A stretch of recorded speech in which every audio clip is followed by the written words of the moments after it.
Hello students, welcome back to our YouTube channel. आज हम पढ़ेंगे ऑर्गेनन ऑफ मेडिसिन का एफोरिज्म नंबर 6। तो स्टार्ट करते हैं।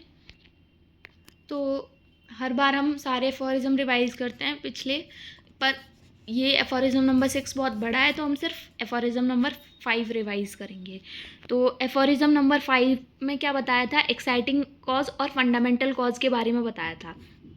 तो एनिमन सर ने बताया कि जो फिजिशियन है उसको असिस्ट करता है क्योर में। कौन? जो एक्यूट डिसीज़ है उसमें एक्साइटिंग कॉज, और जो क्रोनिक डिसीज़ है उसमें फंडामेंटल कॉज।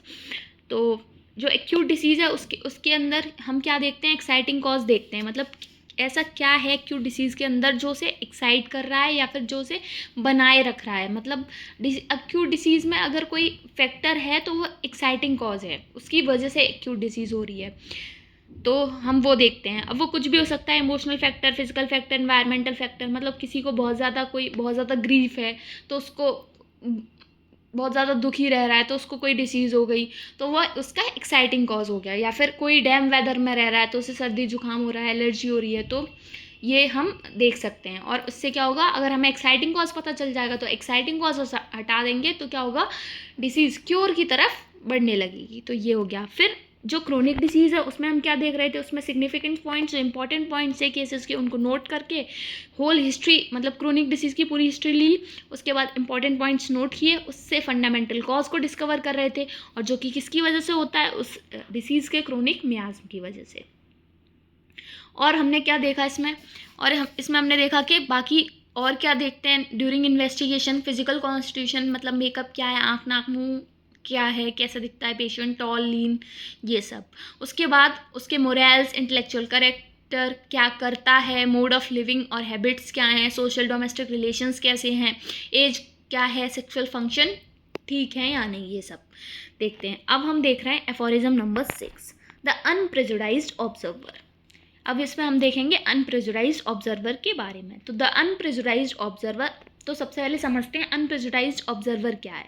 जो कि प्रेजुडाइज्ड नहीं है, अनप्रेजुडाइज्ड। प्रेजुडाइज्ड क्या होता है? कि जो जज करता है, जो पहले से ही जजमेंटल है, जो पहले से ही अपने मन में एक इंडिविजुअल को देख के अपने मन में एक धारणा बना लेता है, बिना जाने, बिना उसकी मतलब कि डिसीज़ क्या है, क्या सिम्टम्स हैं, केस टेकिंग कैसे, क्या क्या है, मतलब बिना केस टेकिंग किए, बिना कुछ भी पूछे बताए, उसने पहले ही बना ली कि अच्छा ये चीज़ है, ये इसको ऐसी दिक्कत है तो ये दे दो।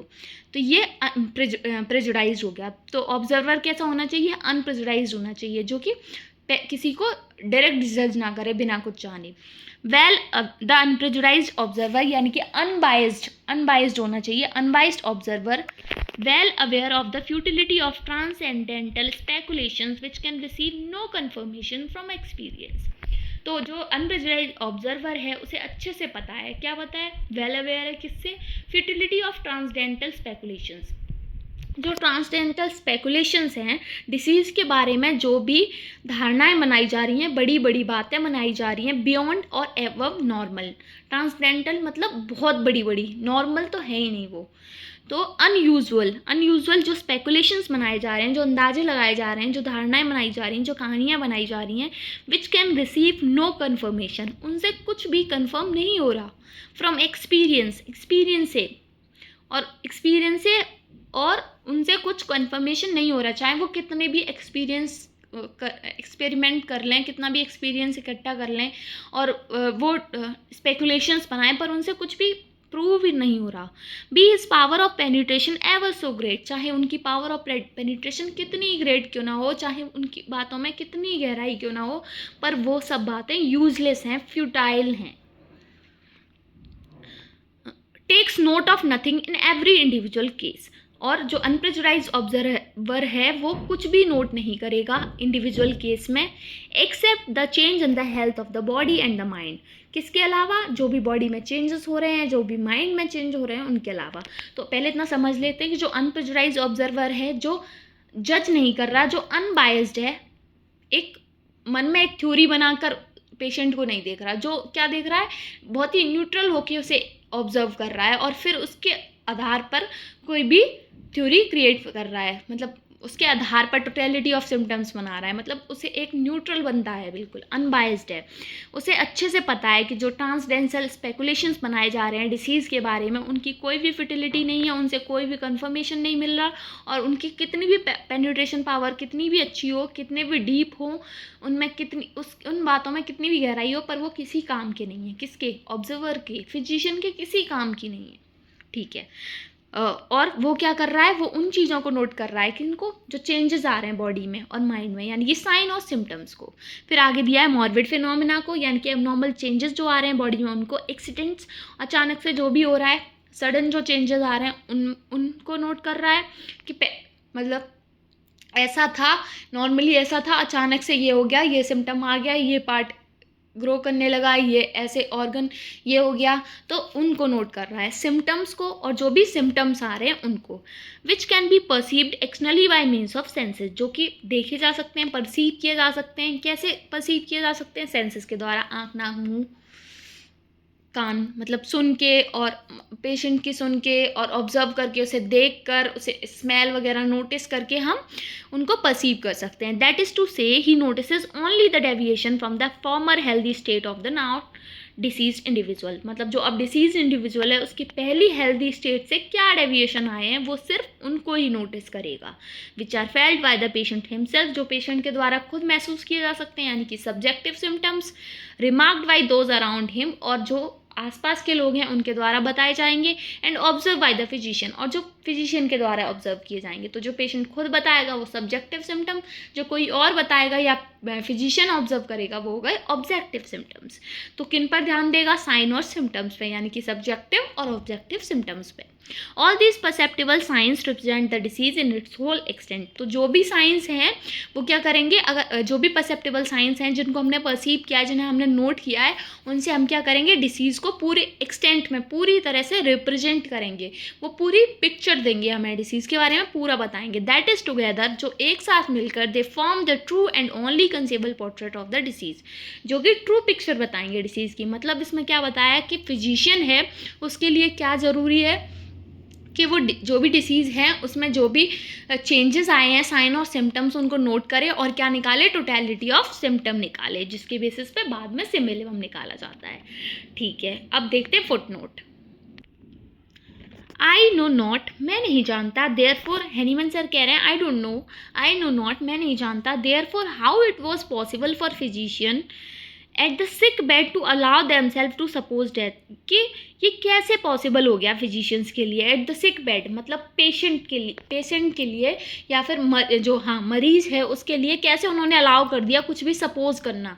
Suppose that without most carefully attending to the symptoms and guided by them in the treatment, बिना उनकी मदद लिए ट्रीटमेंट में और बिना सिम्टम्स को नोट किए। तो मतलब हैनीमैन सर कह रहे हैं कि एक फिजिशियन के लिए ये कैसे पॉसिबल है कि किसी भी पेशेंट के बारे में कुछ भी सपोज करना, कुछ भी धारणा बनाना बिना उसे केयरफुली अटेंड किए, बिना उसके सिम्टम्स को नोट किए और बिना उनकी हेल्प लिए, मतलब उनसे तो कुछ पूछा ही नहीं, उनसे गाइडेंस तो ली नहीं। मतलब गाइडेंस क्या होगी कि एक पेशेंट बताएगा कि हमें ये दिक्कत है, पहले ऐसा था अब ऐसा है, तो वहीं से तो हम डेविएशन नोट करेंगे, वहीं से तो हमें पता चलेगा कि क्या डिसीज़ है, क्या डिसीज़ पिक्चर आ रही है।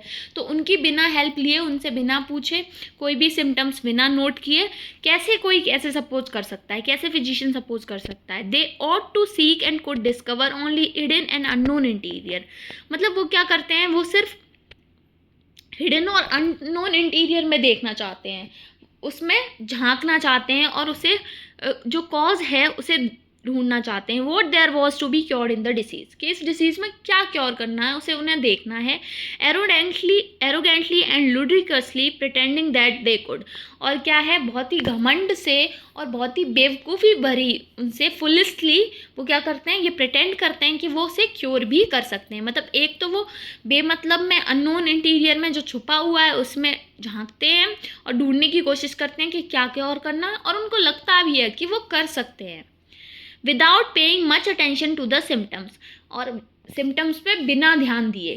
वो ये कर सकते हैं, उन्हें ऐसा लगता है। Discover the alteration that had occurred in the individual interior, और जो इंडिविजुअल इंटीरियर है उसमें जो ऑल्ट्रेशन आ रहे हैं उसको डिस्कवर कर सकते हैं। And set it to right with medicine, और जो उनकी दवाइयाँ हैं उनसे वो उसे ठीक भी कर सकते हैं, उनको ऐसा लगता है। And such a procedure as this could alone be called radical and rational treatment, और वो क्या करते हैं, और वो उस प्रोसीजर को रेडिकल और रेशनल ट्रीटमेंट का नाम दे देते हैं। मतलब उन्होंने एक तो ये सोच लिया कि हिडन इंटीरियर है, डिसीज कॉज कर रहा है, मतलब कुछ अंदर कॉज कर रहा है, उसका फिनोमेना देख रहे हैं, उसका इंडिविजुअल इंटीरियर में क्या है ऐसा जो जिसे क्योर करना है, उस सब चीज़ों पे ध्यान दे रहे हैं, उसे खोज रहे हैं और क्या कर रहे हैं, और उनको लग रहा है कि वो दवाई दे रहे हैं और उससे वो ठीक भी कर रहे हैं उसे। It is not then that which is cognizable by senses in disease, though the phenomena it displays. और ये क्या है, ये जो जबकि क्या है कि जो डिसीज़ के जो भी मैनिफेस्टेशंस आ रहे हैं, जो भी चेंजेस आ रहे हैं, वो क्या हैं, वो सेंसेस के द्वारा कॉग्नाइजेबल हैं, रिकॉग्नाइजेबल हैं, और फिनोमिना जो भी मतलब जो भी डिसीज़ का फिनोमिना जो भी चल रहा है वो उन्हें डिस्प्ले करता है। The disease itself in the eyes of physician की आंखों के सामने दिखेगा वो, जबकि पर वो क्या कर रहे हैं, वो उसे अंदर ढूंढ रहे हैं। और जबकि होना क्या चाहिए, वो बाहरी जो सिम्टम्स आ रहे हैं, जो डिसीज़ के जो चेंजेस आ रहे हैं उनको नोट करें, क्योंकि जो भी फिनोमिना होगा उसके जो चेंजेस आएंगे वो डिस्प्ले होंगे और सेंसेस के द्वारा कॉग्नाइजेबल होंगे। बहुत ही आसान है। Since he never can see the spiritual being that produce the disease, और क्या होता क्या है कि वो अंदर ही झांकते रहते हैं पर उनको तो वो कभी दिखने वाला ही नहीं है, वो देख ही नहीं पाते, देख ही नहीं सकते उसको कि जो डिसीज़ को प्रोड्यूस कर रहा है, क्योंकि डिसीज़ को कौन प्रोड्यूस कर रहा है, स्पिरिचुअल बीइंग है जो अफेक्ट हो रहा है, जिसकी वजह से डिसीज प्रोड्यूस हो रही है। स्पिरिचुअल बीइंग बोले तो सोल, ठीक है। द वाइटल फोर्स, और उसको क्या बोला गया है, वाइटल फोर्स, क्योंकि वाइटल फोर्स डीरेंज हो रहा है तभी तो डिसीज आ रही है। और वाइटल फोर्स का डीरेंजमेंट तो वो देख ही नहीं सकते, अंदर झांक के वो क्या देख सकते हैं, उसके मैनिफेस्टेशंस देख सकते हैं, उसके चेंजेस देख सकते हैं, मॉर्बिड चेंजेस जो भी आ रहे हैं, पर वो उन चीज़ों पर ध्यान ही नहीं दे रहे। वो क्या है, इंटीरियरली जो इनविजिबल है उसको ढूंढ रहे हैं और उसे क्योर करना चाहते हैं। आगे देखते हैं।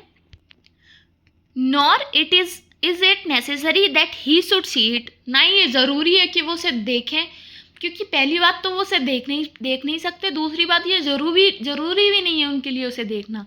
But only that he should ascertain it's morbid action, लेकिन ज़रूरी क्या है कि वो उसके कम से कम उसको तो देख नहीं सकते, वाइटल फोर्स को का डीरेंजमेंट अंदर से नहीं देख सकते, इनविजिबल इंटीरियर में जो भी छुपा है वो उसे नहीं देख सकते, पर एटलीस्ट वो क्या तो देख सकते हैं, मॉर्बिड एक्शन, जो भी मॉर्बिड चेंजेस आ रहे हैं, जो भी डीरेंजमेंट हो रहा है उसको देख सकते हैं।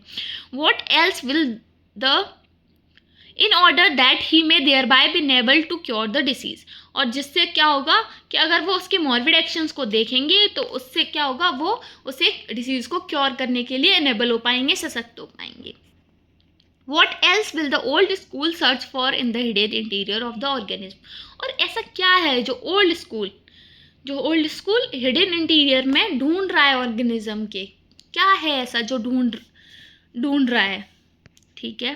फिर आगे दिया है एज अ प्राइमा कॉजा मॉर्वाई, और जिसको कहते हैं प्राइमरी कॉज ऑफ डिसीज, तो वो क्या ढूंढ रहा है, प्राइमरी कॉज ऑफ डिसीज ढूंढ रहा है, लेकिन और क्या ढूंढ रहा है, whilst they reject as an object of cure and contemptuously despise the sensible and manifest representation of the disease, the symptoms that so plainly address themselves to us।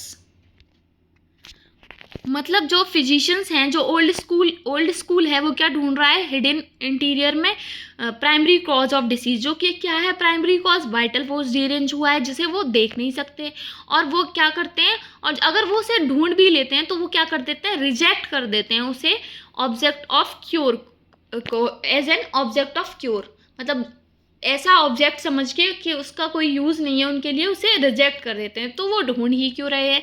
And contemptuously despise the sensible and manifest representation of the disease, और वो क्या करते हैं कि जो भी disease की representation है उसे खुद से मैनिफेस्ट करते हैं, मतलब खुद से अपने मन से कुछ भी मानते हैं और उसे क्योर करते हैं। तो वो हिडन इंटीरियर को ढूंढने में तो लगे हैं और सोच रहे हैं कि उसे ठीक कर देंगे, पर वो उसे जब उन्हें मिलता है तो वो उसे हटा देते हैं एज एन ऑब्जेक्ट। और किस चीज़ों पे ध्यान दे रहे हैं कि अपने मन से मैनिफेस्ट कर रहे हैं डिसीज़ को और उससे अपने मन से कुछ भी मान के उसे क्योर कर रहे हैं। The symptoms that so plainly address themselves to us, और उन सिम्टम्स को जो कि उनको खुद को एड्रेस हो रहे हैं, वो सिम्टम्स को उनको लेकर उसे क्योर करना चाहते हैं। What else do they wish to cure in disease, और ऐसा क्या है जो वो उस डिसीज़ में क्योर करना चाहते हैं, बट दीज। लेकिन अब आगे एक और फुटनोट दिया है छोटा सा ब्रैकेट में, सब footnote. The physician whose researches are directed toward the hidden relations in the interior of the organism may daily err. मतलब जो फिजिशियन हिडन रिलेशन ढूंढ रहे हैं इंटीरियर ऑफ ऑर्गेनिज्म में, वो क्या कर रहे हैं, वो उनके कुछ काम का नहीं है। The homoeopathist who grasp with requisite carefulness the whole group of symptoms, मतलब वो उनके किसी, वो एकदम फ्यूटाइल है, एकदम बर्बाद है, बेकार है, एरर है कि हिडन रिलेशन ढूंढना। लेकिन जो होम्योपैथिस्ट हैं वो केयरफुली क्या कर रहे हैं, वो होल ग्रुप ऑफ सिम्टम्स को नोट कर रहे हैं और एक श्योर गाइड सजेस्ट कर रहे हैं। And if he succeed in removing the whole group of symptoms, मतलब जो भी सिम्टम्स, जो भी चेंजेस आए, उन्होंने उसे नोट किया और अच्छे से उसे गाइड करा, उसे देखा, नोट किया, और उन सबको अगर वो हटा देते हैं, उन्हें हटाने में सक्सीड होते हैं, he has likewise most assuredly destroyed the internal hidden cause of the disease. तो वो क्या करते हैं, वो खुद उस इंटरनल हिडन कॉज को, जिसे उसने ढूंढने में टाइम वेस्ट नहीं किया, उसको खुद ही हटा देते हैं। लेकिन जो ओल्ड स्कूल वाले हैं वो हिडन कॉज को ढूंढने में अपना वक्त बर्बाद करते हैं और फिर उसे एज एन ऑब्जेक्ट हटा देते हैं और अपने मन से मानकर डिसीज़ को क्योर करते हैं। कुछ भी क्योर तो होता ही नहीं है, सप्रेस करते हैं, मतलब उसे हटाने की कोशिश करते हैं, रिमूव के, पर वो कर नहीं पाते। तो ये सब फुटनोट है, ये 6th एडिशन में से हटा दिया गया है क्योंकि हम 5th और 6th एडिशन पढ़ रहे हैं, तो इसमें ये दिया गया है 5th और 6th एडिशन में। तो ये था हमारा एफोरिज्म नंबर 6 और उसका फुटनोट। अगर आपको वीडियो पसंद आई हो तो लाइक करें, चैनल को सब्सक्राइब करें, कोई भी क्वेरी है तो कमेंट सेक्शन में पूछ सकते हैं। Thanks for watching.